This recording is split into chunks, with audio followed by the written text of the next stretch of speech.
Greetings and welcome to the 2022 Jane Addams Peace Association Children's Book Awards. I am Angela Medina, the Executive Director of the Jane Addams Peace Association, and I'm delighted to be with you here today. The Jane Addams Peace Association's mission is to deepen the understanding of peace and justice for children and their adults through reflection, dialogue, and social action. We envision a future where people actively work to dismantle injustices and build a more peaceful, equitable world. Knowledge is power. Our esteemed Children's Book Selection Committee members have chosen one winner and two honor books in both the Books for Older Children category and Books for Younger Children category to help educators, librarians, and caregivers have challenging conversations about what children are observing in the world around them.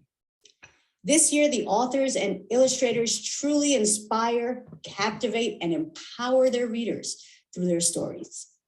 Each book has a powerful message that we cannot forget the history of so many, or fail to acknowledge the struggles some of our children face when seen as different. Members of the selection committee will introduce each of the honored books, followed by the book's creators. For the last 15 minutes, we will have a live Q&A session. We are delighted that so many of you could join us for today's virtual ceremony.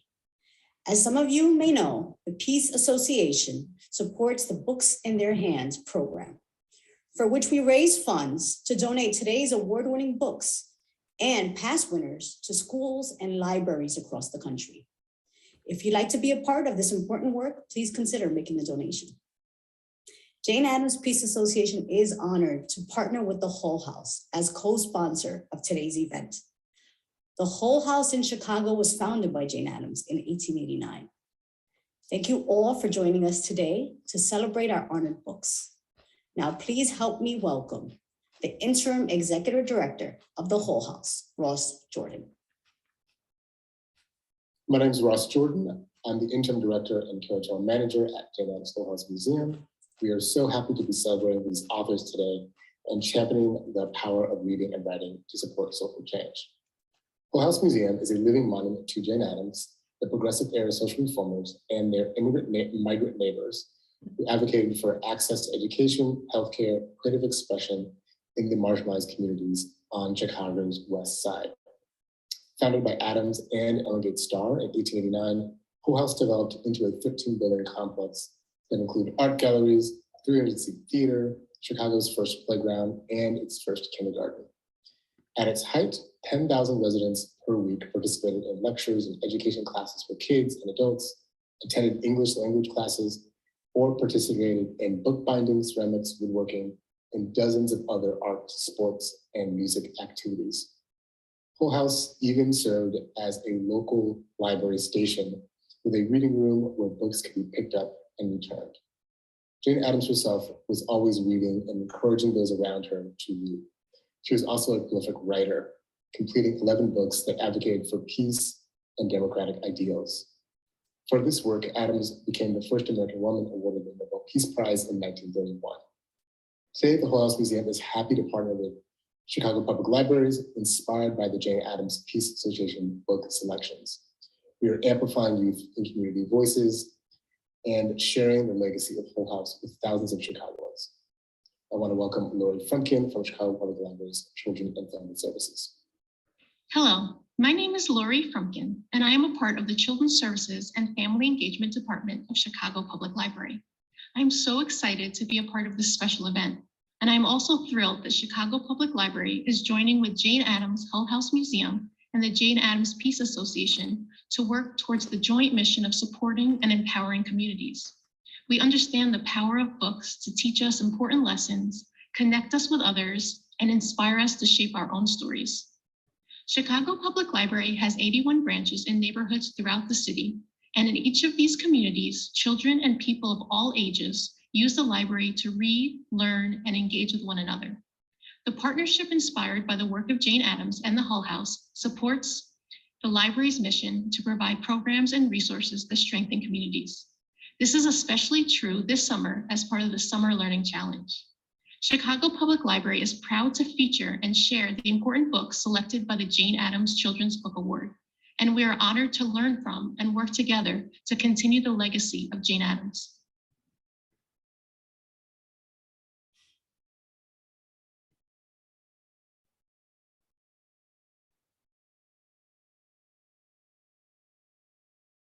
Greetings, my name is Ruth Quiroa, and I am an associate professor of literacy at National Louis University in Chicago, Illinois, and a member of the 2022 Jane Addams Children's Book Award Selection Committee. The committee is excited to announce that Runaway, The Daring Escape of Ona Judge, written by Ray Anthony Shepard and illustrated by Keith Mallett, is one of two 2022 Jane Addams Children's Book Award honor titles for its younger reader category. This title is a stunningly illustrated biographical picture book with lyrical call and response text. Keith Mallett's rich paintings incorporate fabric and collage to depict the reality of life for Ona Judge, one of the people enslaved by George Washington. They present a stark contrast to Ray Anthony Shepard's powerful narratives and use vignettes to describe Ona's privilege to be given the position of house slave for such a rich, politically powerful family, each of which concludes with the repeated ironic question, "Why you run, Ona Judge?" Yet Ona's guarded, stoic, even disgusted postures towards experience of continuous micro and macro aggressions answer this question. The strength, hope, and dignity in Ona's gaze following her self-emancipation will haunt readers long after the story is read. Thank you, Ray Anthony Shepard and Keith Mallett, for the deep thought and careful attention to detail that so obviously went into the creation of this evocative description of Ona Judge's story of injustice and escape. Your book will promote crucial dialogue, reflection, and new understandings for young readers for years to come. It is such a pleasure to present the Jane Addams Book Award honor to author Ray Anthony Shepard and illustrator Keith Mallett. Thank you. My name is Ray Anthony Shepard, and I'm the author of Runaway, The Daring Escape of Ona Judge. It is a picture book biography of Ona Judge, who was enslaved property of Martha Washington. And this story takes place on the day when she's 23 years old and decides to escape, run away, if you like.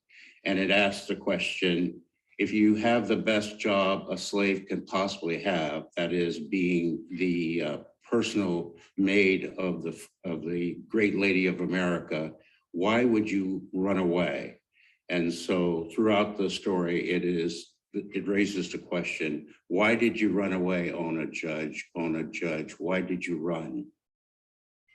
Ona, after 23 years of being enslaved, left the president's house in Philadelphia and made her way to Portsmouth, New Hampshire. She chose the hardscrabble life of a fugitive rather than remain an enslaved property of the most important couple in America.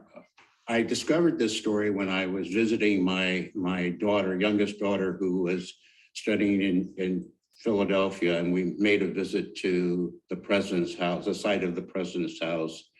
And there, with Independence Hall, the Liberty Bell, and standing there at the site of the president's house, and there was this story of Ona Judge, and it just resonated with me, and I decided that I wanted to tell it for young readers, and I have done so in this biography. This story illustrates the moral conflict in the founding of the Republic, a nation dedicated to equality, but built on the sweat of enslaved workers. You know, as a writer, you spend months working on a story that rattles around in your mind, and you're never sure that there's an audience for it. And so I'm grateful to the Jane Addams Peace Association for finding this book worthy of the honor of being an honor book. Very much appreciated. I would like to especially thank Keith Mallett, who's the illustrator. His stunning illustrations give a visual interpretation of Ona's story. And a special thanks to Grace Kendall, my editor at Farrar, Straus, and Giroux, for her confidence in the story and the way that I wanted to tell it. And again, my sincere thanks to the Jane Addams the Selection Committee for this honor. Thank you very much. Hi, I'm Keith Mallett. I would like to thank the Jane Addams Children's Book Award Committee for honoring Runaway, the daring escape of Ona Judge, with this prestigious award. I would also like to thank the publisher, Farrar, Straus, and Giroux, for inviting me to participate in the making of the book. A very special thanks to Grace Kendall and Aram Kim for their immeasurable help and guidance in bringing Ona's remarkable story to life. And of course, I would like to thank the author, Ray Anthony Shepard, for creating such a deeply moving work, one in which he so vividly captures what it truly means to be free. There was a great deal of research involved in visually crafting Ona's journey. All the costumes, the dresses, hats, women's shoes, and men's attire needed to historically reflect the colonial era. Even small details like plates, cups, and cutlery had to be accurately depicted. But it was through Ona's emotions that I most wanted to connect with the reader. I wanted Ona's sadness to be palpable. As the book progresses, the color palette grows deeper and darker until Ona, hiding in a basement with other escaped slaves, is literally ensconced in blackness. It is not until she is on a ship headed towards imminent freedom that the clouds part, the sun breaks through, and we can finally see Ona smile. Thank you.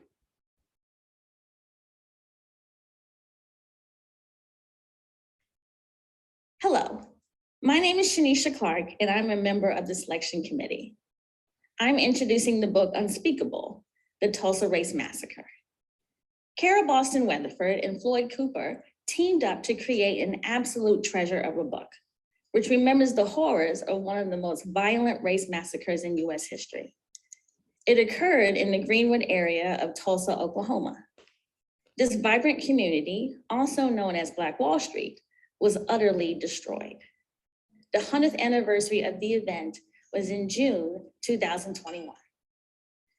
Carole Boston Weatherford begins each section of the book with an allusion to fairy tales, using Once Upon a Time. Like fairy tales, this picture book is timely because it was produced in a time of social upheaval. Tensions between communities are rising. Unlike fairy tales, this is a true story. Unspeakable helps young readers learn about a difficult history. It delicately and purposefully tells about this event in a way that young readers will develop new questions and spark conversations about social justice. Floyd Cooper's illustrations are hauntingly beautiful and work in concert with Weatherford's words. His illustrations were created using oil and erasure. The cover of the book invites and dares young readers, teachers, librarians, and other caregivers not to look away. For every illustration, young readers are immersed more deeply into the book. They must slow down and soak in the nuances as they realize the destruction and the devastation of the massacre. Unspeakable, the Tulsa Race Massacre is a special book. It is a memorial to those who were lost during the massacre and a celebration of the gift that was Floyd Cooper. Carole Boston Weatherford is a masterful poet and author, and we honor the union of her words and Floyd Cooper's illustrations. And with that, it is my absolute pleasure to present to you a wonderful author and even better person, Carole Boston Weatherford. Hi, I'm Carole Boston Weatherford, the author of Unspeakable, the Tulsa Race Massacre, which is illustrated by the late Floyd Cooper. I'm speaking on behalf of myself and Floyd today, sadly. I am so grateful for the Jane Addams Children's Literature Honor and for the support of Learner Books, my editor, Carol Hens, art director, Darnielle Carnito, and my agent, Ruben Pfeffer. If Unspeakable seems an unlikely topic for children, this picture book seemed an unlikely title to be celebrated, especially during a time of book bans. Indeed, it recalls the worst incident of racial violence in US history. Tulsa's Greenwood neighborhood was home to Black Wall Street.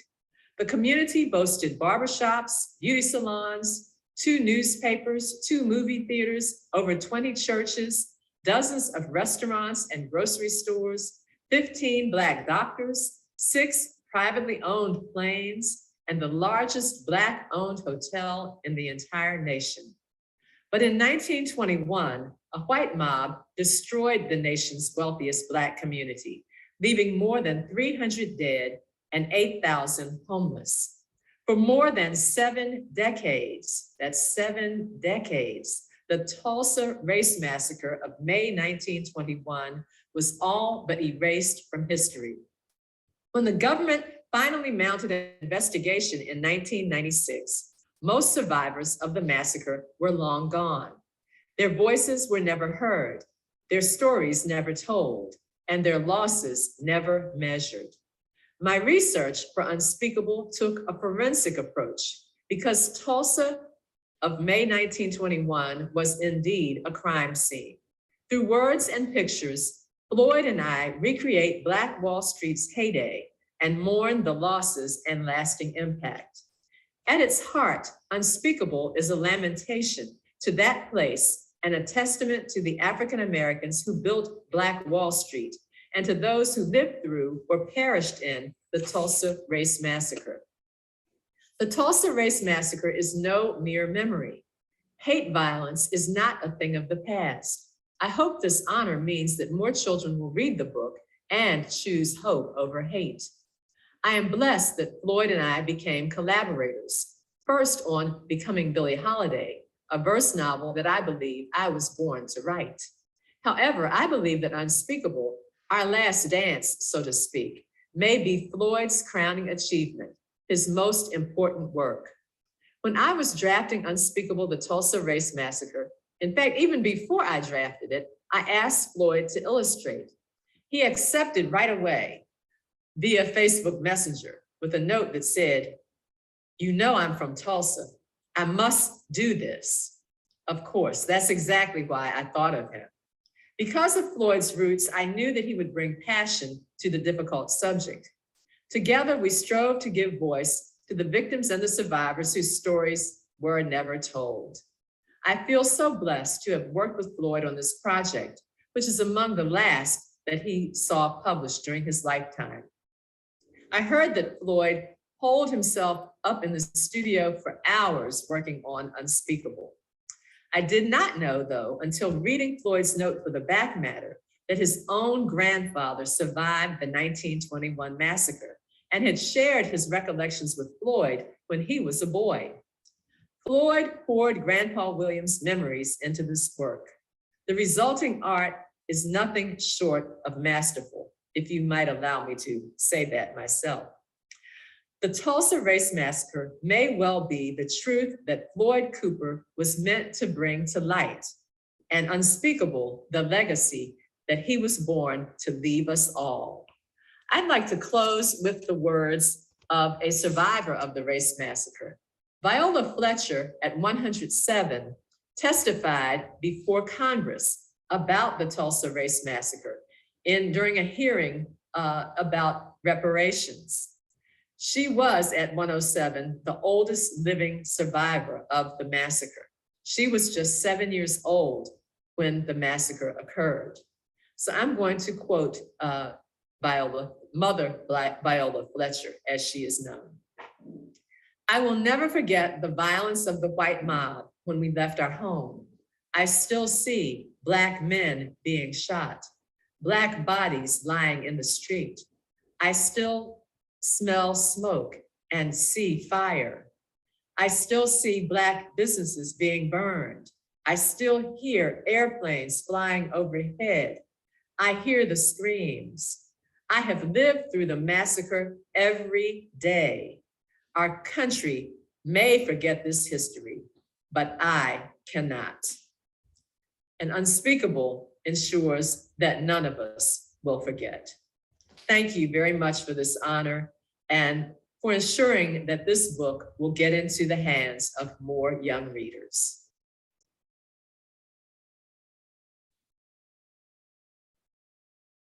Hi, my name is Jung-Sun Wee. I am a member of the 2022 Jane Addams Children's Book Award Selection Committee.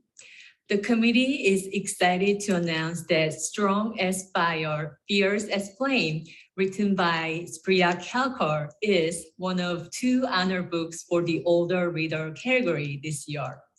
We found this book to be a compelling historical fiction narrative that introduces unequal gender roles and challenges faced by girls in India during the 1850s. It introduces readers to a historical time when girls were treated as family possessions rather than children who needed to be nurtured and educated. Its protagonist, 12-year-old Mira, faces down many obstacles, rising to meet each challenge and to realize her own strength. Thank you and congratulations. I present you the author, Spriya Kalkar. Hi, everyone. I'm so thrilled to be here today with all of you. I have to start by thanking the Jane Addams Children's Book Award Committee for all their work in judging the awards this year. This year's award winners and honor books are incredible, and I'm so honored that Strong as Fire, Fierce as Flame is in the company of books by authors and illustrators I admire so much. When I was growing up, I never got to see myself in an American book, let alone on TV, in a movie, or in a commercial. So I mainly wrote stories about kids with yellow Crayola hair because I didn't think my story mattered. One day in elementary school, our teacher read The Secret Garden. I sat up taller, recognizing Indian characters in a book for the first time ever, and feeling seen. But then I quickly realized the Indian characters weren't thought of as equals. They were just in the background, serving the main character, even when the story took place in their land. I slouched in my seat, feeling embarrassed and ashamed. As an adult, looking back on those experiences, I wanted to write a book that challenged who we center and who we erase in so-called classics and what we learn in social studies and history classes. I wanted to show colonialism not as the story we are often presented of brave explorers discovering new lands and helping the people there, but as the brutal practice it really was that costed people their lives and their land, and whose effects we still see today around the world. I hope I've accomplished that with this book, but it couldn't have been done without the work of countless people, including my agent, Kathleen Rushall at the Andrea Brown Literary Agency, my editor, Stacy Whitman, and the entire team at 2 Books and Lee & Low Books. Thank you again to the Jane Addams Peace Association and the committee for this incredible honor and for showing kids of all backgrounds that their stories do matter.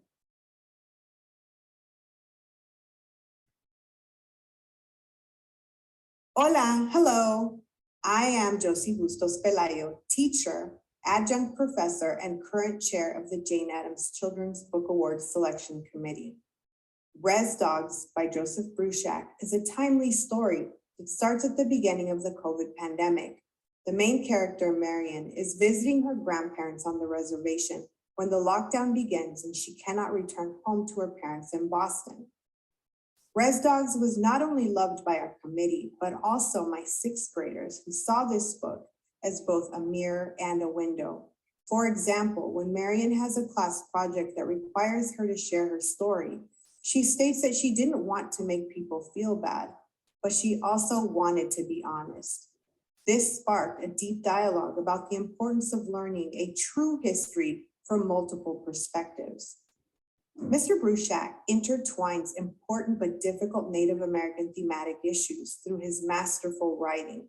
From the current technology inequities that many students face during the COVID-19 pandemic school shutdowns, to the historical atrocities that Native American communities have had to face, such as forced sterilization, boarding schools, colonization, distrust of the government, and sovereignty. I am delighted to present Joseph Bruchac with the Honor Award in the Older Children's Book category for Res Dogs. Kwai kwai nito bak. Hello, my friends, which is how we say it in the Abenaki language. I'm Joseph Bruchac, and I'm very honored to be one of the people honored by the Jane Addams Association. This award means a great deal to me because peace and social justice has been one of my main aims in life ever since I can remember. And the story that I wrote called Res Dogs is a novel that takes place during the pandemic. The main character is a young Wabanaki woman in New England who finds herself caught on her reservation, unable to go home to her family, who live in Boston. She was visiting her grandparents, and now she's in quarantine. And during the course of the story, a dog shows up and adopts her and the family. And the story really is about our history, our culture, the things that have happened to Indigenous people in the Northeast, but told in the form of story. Where her grandmother and grandfather are storytellers, and as Mallett, my main character, goes through the experience of living through the pandemic, which is something we've all lived through, I think that you'll see things that we all have in common. And that idea of commonality among human beings is very important to me. By the way, one quick note about this book, I wrote it using the new oral tradition because every morning I would walk my dog with my phone and I would dictate the book chapter by chapter into the phone and then go back later and transcribe it on my computer. So it is really within the oral tradition.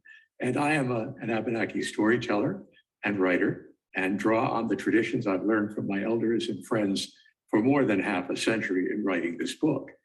And one of the most important things we do is to tell people peace. Peace is very important.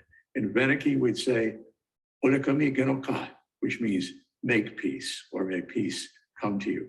And so let me close with that and with the sound, which I always found very peaceful, the sound of the native flute.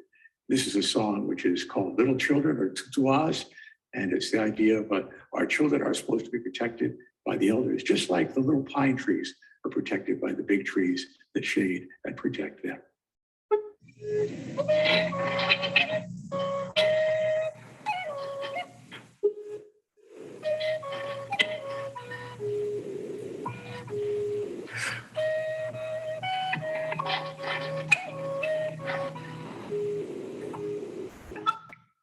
Thank you for listening to me, my friends.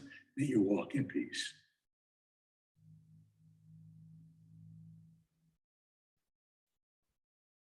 Hello, everyone. My name is Jackie Marshall Arnold, and I am the publisher liaison for the Jane Addams Children's Book Award Committee. I am so excited to share our 2022 Jane Addams Children's Picture Book Award winner, Shirley Chisholm Dared by Alicia Williams and April Harrison, published by Schwartz Books. This book focuses on an outspoken little girl who never stopped asking questions, stood her ground, pushed the boundaries of what was proper, and grew up to be the trailblazing Shirley Chisholm. The final page ends with this daring, rebellious, persistent troublemaker is the first African-American woman elected to Congress.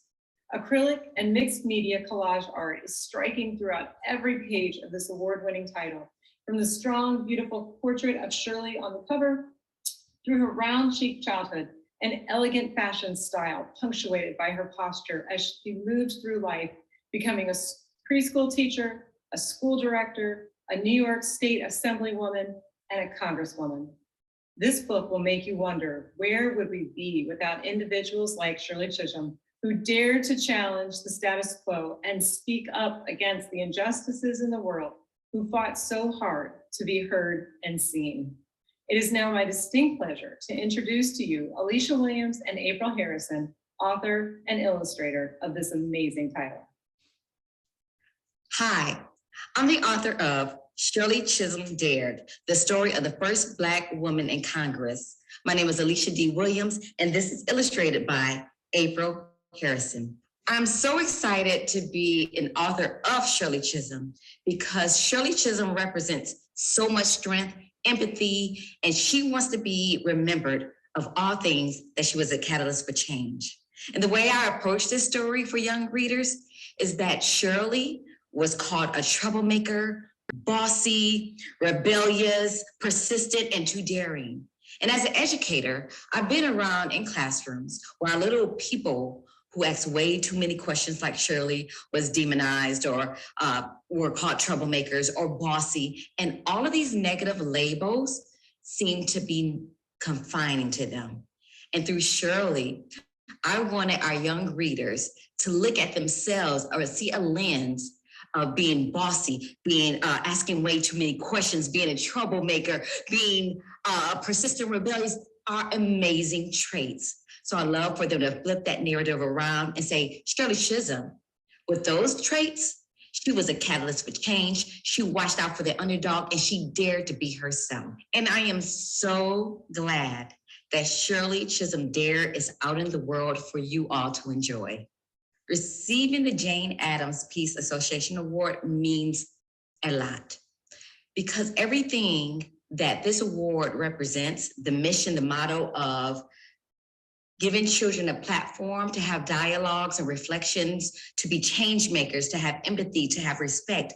All of these are the same traits that Shirley Chisholm had for herself and for her readers and for the people that she represented in the political arena.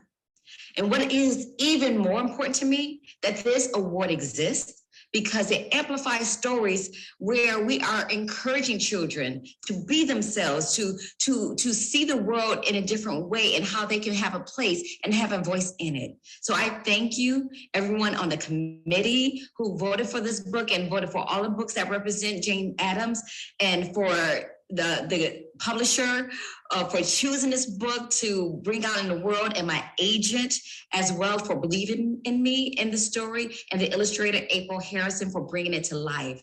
And I thank you, dear reader, for reading this book and sharing it with the world and your family and friends. Hello, my name is April Harrison, illustrator of Shirley Chisholm Dared. Shirley Chisholm Dared was my first fiction book. So it presented a different set of challenges, mainly learning about this phenomenal woman. I confess I knew very little about her. As the illustrator, it was important for me to create a bossy, fearless, headstrong, and strong-willed little girl right out the gate. Character traits which would carry her through her congressional seat all the way up to her run for the President of the United States of America. Shirley also had an eye for fashion. So to establish her unique style, I created dress patterns by using custom stamps and collage papers. I wanted her wardrobe to stand out from the crowd and catch the eye by using bold patterns and textures. I was a little disappointed that I couldn't put glasses on little Shirley. But doing my research, I was advised that little Shirley didn't begin wearing glasses until her late teens or early 20s. So next on the glasses. In each book that I illustrate, I add little treasures, which means something special to me. So I took liberty in showcasing my dad's red and white Chevy in the backdrop of one of the spreads, along with the mural of the tree lady.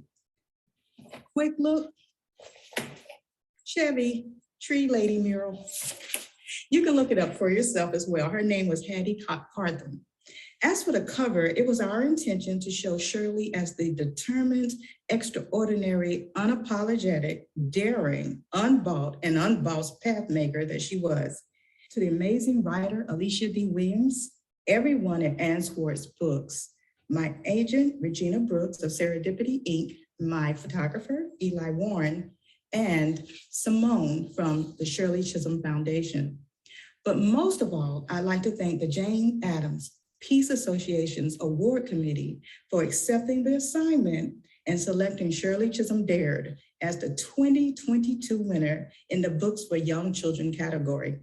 It couldn't have been a very easy task. There's so many deserving books out there to choose from.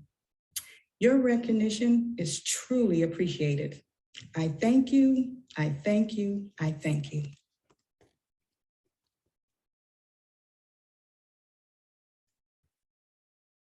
Hello, my name is Janice Mateo Toledo, and I'm the chair of the Jane Addams Children's Book Award. I want to thank all of my fellow committee members for their hard work and dedication this year. Today, I'm honored to present the winner of the Jane Addams Children's Book Award in the category for older readers to How to Find What You're Not Looking For by Vera Hiranandani. This historical fiction novel is set in the years after the Loving versus Virginia Supreme Court ruling and references important historical events of the time, including the Vietnam War, Walter Cronkite's nightly news broadcasts, The Summer of Love, and music by Elvis Presley and the Beatles. The story is told from the perspective of Ariel, the 6th grade protagonist. At school, Ariel struggles with dysgraphia and is bullied because she's Jewish. Her sister Leah runs away with Raj, a recently immigrated Indian man, but her family rejects the marriage because Raj is not Jewish. Ariel questions behaviors she deems contradictory and expresses her thoughts through poetry. Throughout the novel, Ariel bravely asks the adults in her world difficult questions that compel them to interrogate their actions and beliefs, demonstrating that activism is not just publicly marching in the streets, but also confronting the everyday acts of racism and anti-Semitism that we often witness within our own families and communities. And now I present Vera Hiranandani. First, I want to send heaps of gratitude to all the members of the Jane Addams Children's Book Award Selection Committee for doing this important work, especially during another challenging year. I'm humbled to be in the company of this stunning list of fellow honorees. I also want to give a special shout out to Namrata Tripathi at Kokila and Penguin Young Readers, and Sarah Crow at Pippin Properties for always supporting my work. How to Find What You're Not Looking For is a deeply personal book for me. It's inspired by my own parents' marriage in 1968.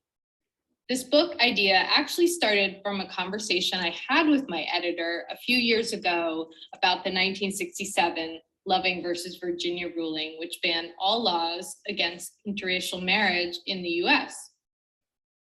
I don't remember why we were talking about it, but it started me thinking more about my parents and what they experienced when they chose to get married. My mother is Jewish, born in the US, and my father is originally from India. I thought about what would have happened if my parents had chosen to marry before the Loving ruling in another state like Virginia. My mother's parents didn't support their engagement at first. My father's parents weren't living at the time, but he was questioned by his siblings. My parents decided to marry anyway and celebrated their 53rd wedding anniversary this year. So I did what I usually do when I have deep thoughts like this. I wrote a book. I didn't want to tell my parents' story exactly, and I also wanted to think more about my own Jewish identity. So I created Ariel, an 11-year-old Jewish girl growing up in Connecticut in 1967, whose older sister falls in love with an Indian college student. In the book, when the couple elopes against their family's wishes, it changes Ariel and the way she connects to the larger world. Over the course of the novel, Ariel experiences anti-Semitism from a bully in school. She also sees how her parents and others react to her sister's fiance, Raj, and his Indian background. She thinks about what her sister, Leah, and Raj are facing, and what it means for her to be part of a marginalized community experiencing prejudice, but also having white privilege. She sees the violence around her with the Vietnam War and Dr. King's assassination and racial protests across the country, and wonders how peace is attained, both with the conflicts in her own family and in her country. She thinks about how she should stand up against the anti-Semitism she experiences, stand up for Leah and Raj, and tries to understand why her parents don't approve of their marriage. She ultimately learns that peace doesn't always come peacefully. Sometimes there is pain and conflict on the road to a more peaceful world, but it's always worth fighting for. On the Jane Addams website, it says, "We envision a future where people actively work to dismantle injustices and build a more peaceful, equitable world." I try to put that spirit in my work because that's the future I envision too. Lately, every day, that dream seems harder to attain, but I will never stop striving with my stories. And that's why I'm so honored by this recognition. Thank you again, and wishing peace for all.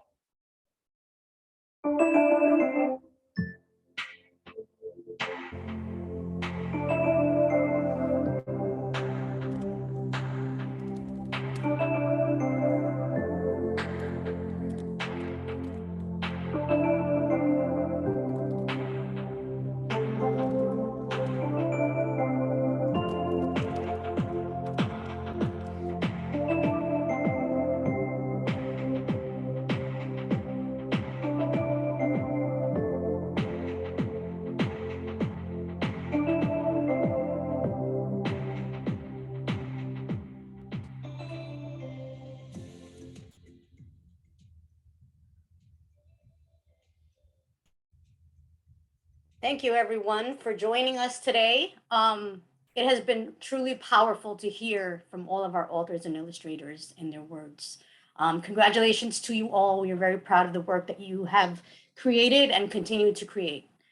I want to say a special thank you to the Hastings Peace and Justice Fund, founded by Peg Dunham, a longtime supporter of the Jane Addams Peace Association. I also want to thank our board of directors and our selection committee for their tireless work reading many, many books and selecting our winners today.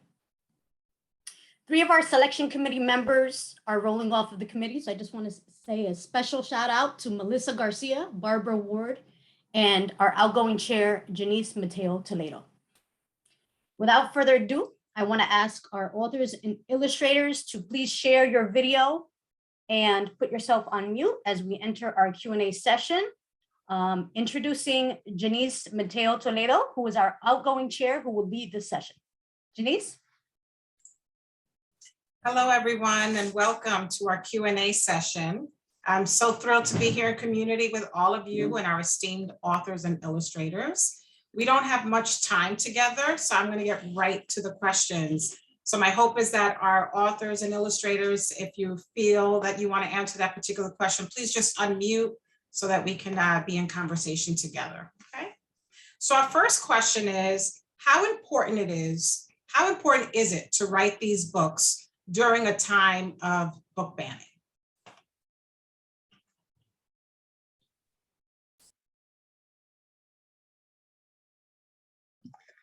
Well, I've been writing these kind of books for a long time. So I don't know if there's, if there's a right time or a wrong time to do it, but this certainly feels like the right time when somebody wants to ban the truth or squash the truth. That's the time for truth telling. So, I think, the best way to push back is for authors, for creatives, is to continue to do this work that we've been called to do. I would like to second what Carole just said. It's important to continue the work and at the same time to recognize the danger of self-censorship and not try to say, well, this will get protested or this will cause controversy and therefore I'll change. We can't change. We must be true to ourselves and true to our stories and true to our characters and ultimately true to history. Yeah, I'd like to add to what Carole and Ray said. So many of the books up here today are books about historical stories that have been purposely hidden or rewritten. These are stories of people who are often marginalized and not centered. And book banning is just another way of trying to rewrite all of our histories. and make sure that our stories are not centered. So I think it's so important that each and every one of us continue to fight for children, to ensure that every one of them get to see themselves represented in a book, and to make sure that the truth comes to light.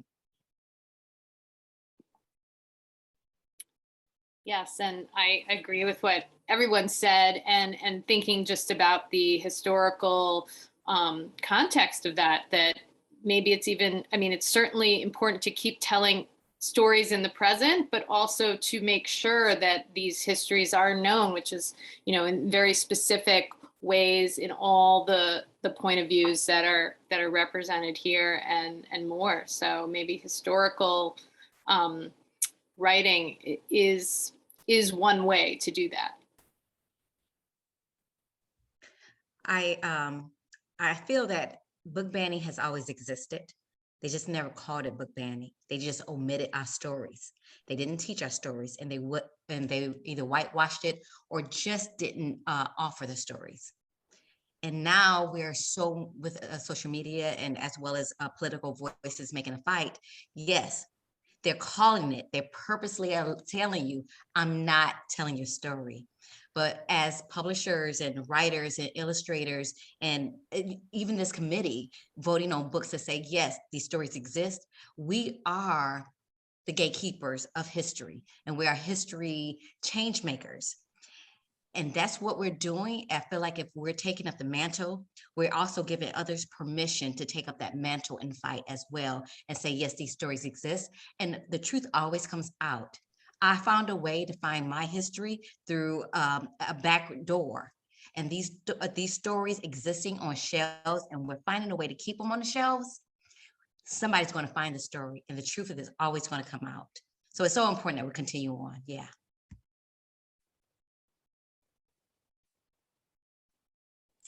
Thank you all so much for those responses. Our second question, did I miss someone?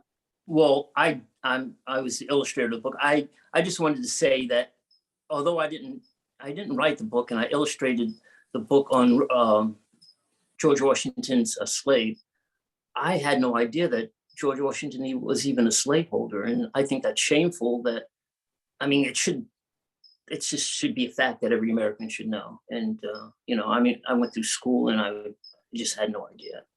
So it's really important that these stories are told. That's about it. Thank you so much. I think that's so important for us to recognize. I think, these books are just critical. It's critical that we create these stories so that they're told and so that children can see them young. Our second question is, today's young people are more aware of issues related to violence, social injustice, racism, homophobia, sexism. What advice do you have for young people navigating these dangerous waters? And how does your book invite dialogue around these issues?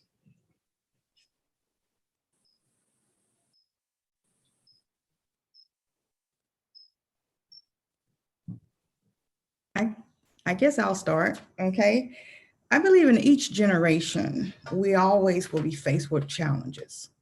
It's important for us to hold on to our beliefs, and change will happen. It may not happen on our own timetable, but it will happen. Shirley, in our book, in adversity, she stood strong and still marched forward to serving the underserved. And we too must be bold, and we must believe in ourselves and what we have to offer the world. We're here for a purpose, and our job is to find that purpose and create the peace and the love and the truth that's in, that we need to bring to this world. So that's what I would tell a child, I think. Just keep moving forward. It gets better in the end.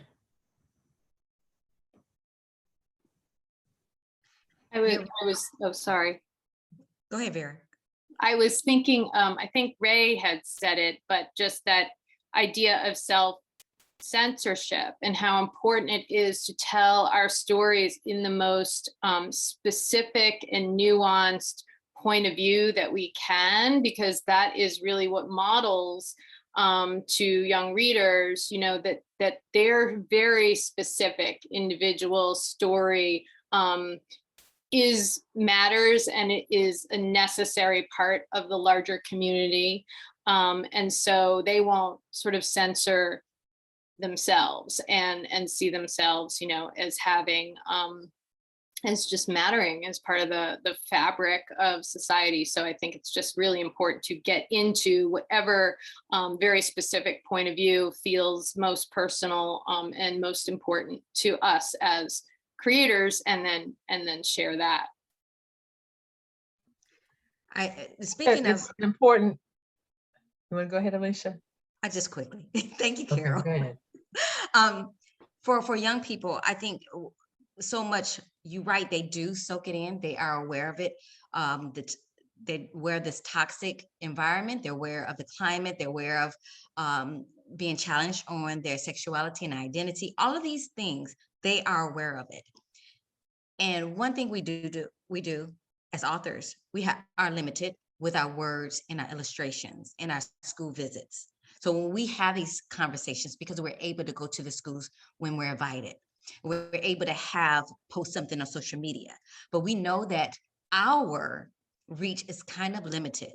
So I will hope is that we're giving our young people the permission through our stories to continue to ask questions, to continue to be curious, to continue to think critically for themselves. But more importantly, because everyone on this platform right now are adults. So I think us passing on our stories to you, to allow, and you're with children, our educators, our librarians, and I know that you're limited, but given these stories and allowing to have dialogue. And I say this because I've been in the classroom and I've done school visits, and they're curious, and we have to be able to give them space to figure these things out for themselves, to interpret it for themselves with the text. I remember reading text, and when I finally found something to push back on what I was being told, for instance, being body shamed, I thought, oh my gosh, here is an example. We're providing examples, give them examples, and allow them to space to figure it out and express it. It's up to us to allow them that. I'm going to second what Alicia said. It's so important for kids to be able to ask questions and for us to create not only vehicles to provoke the questions, but a climate where they feel safe to ask the questions. And, you know, quite frankly, a lot of the pushback that we're getting now about critical race theory and the book bannings is about adults who are not comfortable with kids' questions. So we have to empower the kids to ask questions, and writing about these historical topics shows kids that these events of today are not happening it's not an anomaly. These events are not happening in isolation. There's a continuum that goes back centuries, and these same things keep happening again and again to generation after generation, and adults don't even necessarily know it. I've been so surprised when I go out and do school visits or even teacher conferences, when adults tell me, well, I never heard of that. Why wasn't I taught that? Well, but you weren't taught that because your teacher wasn't taught that. So I think we all need to give ourselves credit as creators that our books are doing double duty, not only enlightening kids about these historical figures and events, but also educating the educators, who then will go on to teach, hundreds, maybe even thousands of kids over a lifetime.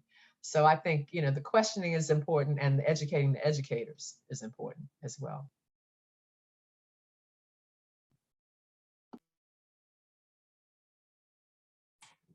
Okay, so I have our final question, and my hope is that each one of you will be able to respond. So the first part is, what are you reading right now that excites you? And what projects are you working on that maybe you want to share with us?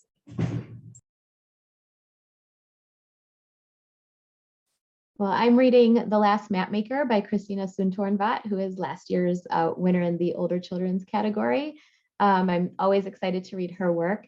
I am working on a picture book, which is sort of like the biography of a diamond. It's the story of the Kohinoor diamond, which at one time was thought to be the largest diamond in the world, and it was stolen from India during colonization. The British East India Company tricked a 10-year-old prince and took it from him and used it as a symbol for their power. They recut it because it didn't meet their beauty standards, and they cut it down to half its size. And it's not only the story of the diamond, it is a story of all of us, and it is a story that empowers everyone who reads it, hopefully, to realize that the diamond that you are and decolonize. So I'm excited for that one.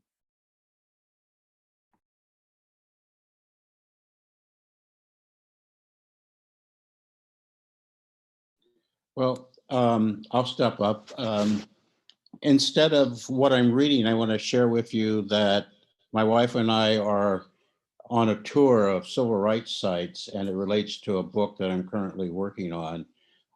Today, we're in Montgomery, and behind me, you see a photograph of the Alabama State Capitol. And I want you to know that today is Confederate Day, and the town is empty because all the state offices are closed. But we had a chance to stand out in front of Dexter Baptist Church, where Martin Luther King, of course, started. And tomorrow we're driving and walking part of the Summit to Montgomery March Road. And it all relates to a book coming out that will be published next year about the history of race in America told through the eyes of 6 individuals. And needless to say, I'm quite excited about, 1, to be here, and 2, for the book that's coming out. Thank you.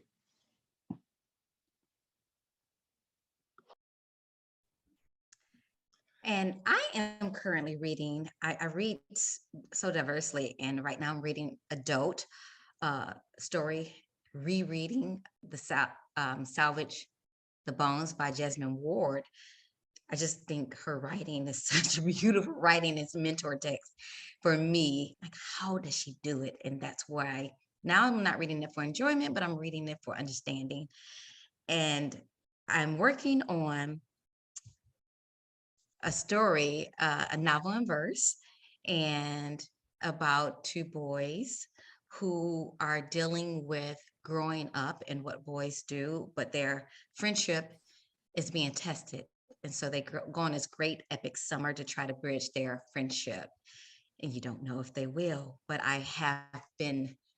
stories come to me as I'm dealing with whatever emotional struggle. And that came out of 2020, trying to understand why our boys cannot be gentle and sweet and empathetic, that they have to be tough. And they get to a certain age and they're looked at as monsters. So I was struggling with this, and that's what came out.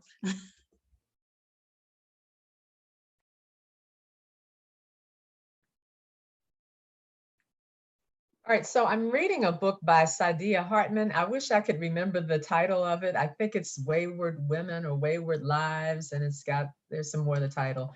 But it's nonfiction that kind of has been fictionalized to fill in the gaps. It won, I think, a National Book Critics Circle Award or some such. And I'm working on a picture book biography of Ketanji Brown Jackson. I'm sure you've all heard of her. Great. Okay, I just finished reading a book called Siddhartha by Herman Hesse. I just finished 3 books. One is about an architect named Paul Williams, and one is called Ice Cream Man, about a person who helped develop the modern ice cream that we know, and a third one about a little girl's journey through the day called Brown is Warm, Black is Bright. And now I'm just starting a book about an Olympic runner named Willie White. She was a high jump athlete, and that's what I'm doing.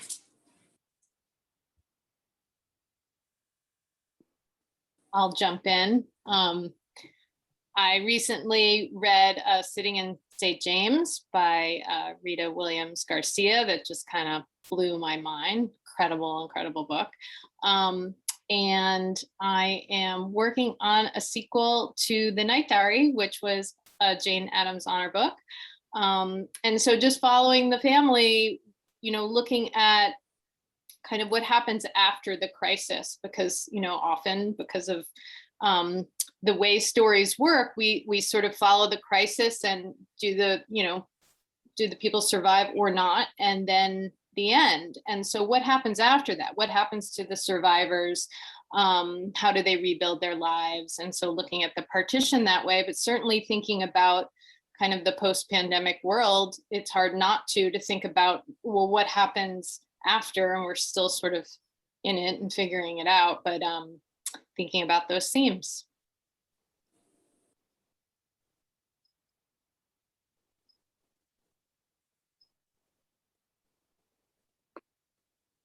Okay, do I come in? What picture book is she working on? Maybe comment? Go for it. Go for it. Okay. Well, my guilty pleasure, because I'm relaxing right now, I'm between books as it may. I'm reading the #1 Ladies Detective Agency by the Alexander McCall Smith. And I think I'm on my number 20. I'm on book 20. I just love the people of Africa, Botswana. I just love to listen to them talk about the people and the times, and the courtesies and the love that they share in that area of the continent of Africa. And as far as future, we're just releasing H is for Harlem, that comes out in July. Then there's Me and the Boss that comes out in September. And Augusta Baker is the latest book I'm working on, the first African-American librarian, New York Public Library System. And that one was written by Breonna Taylor. So those are the things I'm working on, trying to stay healthy between it all. I'm finished. Thank you all so much for sharing. Really excited to have all these things coming down the pike. It's going to be really great. Many more books for Jane Addams to be reading, I'm sure. So I'm going to turn it back over to Angela. Thank you, Janice, and thanks everybody for sharing what they're working on and all of your thoughts on our questions. I just wanted to share, I wanted to just say thank you for those who have their classes joining us today. I read in the chat, we have some young readers joining us, and I think that is, exactly what we're talking about, being able to open these books to our kids. And I'm so happy to see that we have 3 classes here joining our ceremony today. So I just want to open it up for any of the teachers in those classes. If there's any questions coming from any of your kids, please share now. I'm sure our authors and illustrators would love to answer any questions that you guys may have. No pressure, but if you do have something, then feel free to take yourself off of mute and ask a question.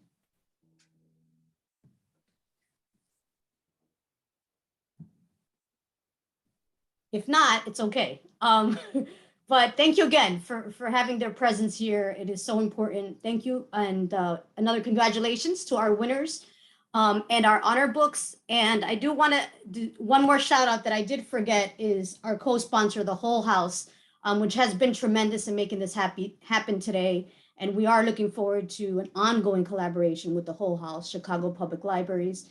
And I'm going to do one plug to our new program, Books in Their Hands. I mentioned it in the beginning, but we are actually going into schools virtually and in person. And we are bringing these amazing authors and illustrators from this year, from previous years, to a point I think Carole Boston Weatherford made, is that it is crucial that our kids read these books. And I think we all, there's the mission of Jane Addams, and we all have definitely echoed that. So we are moving into this program, and we are looking to expand upon that. And we've already gone into 2 different schools in Hanford, California, Newark, New Jersey.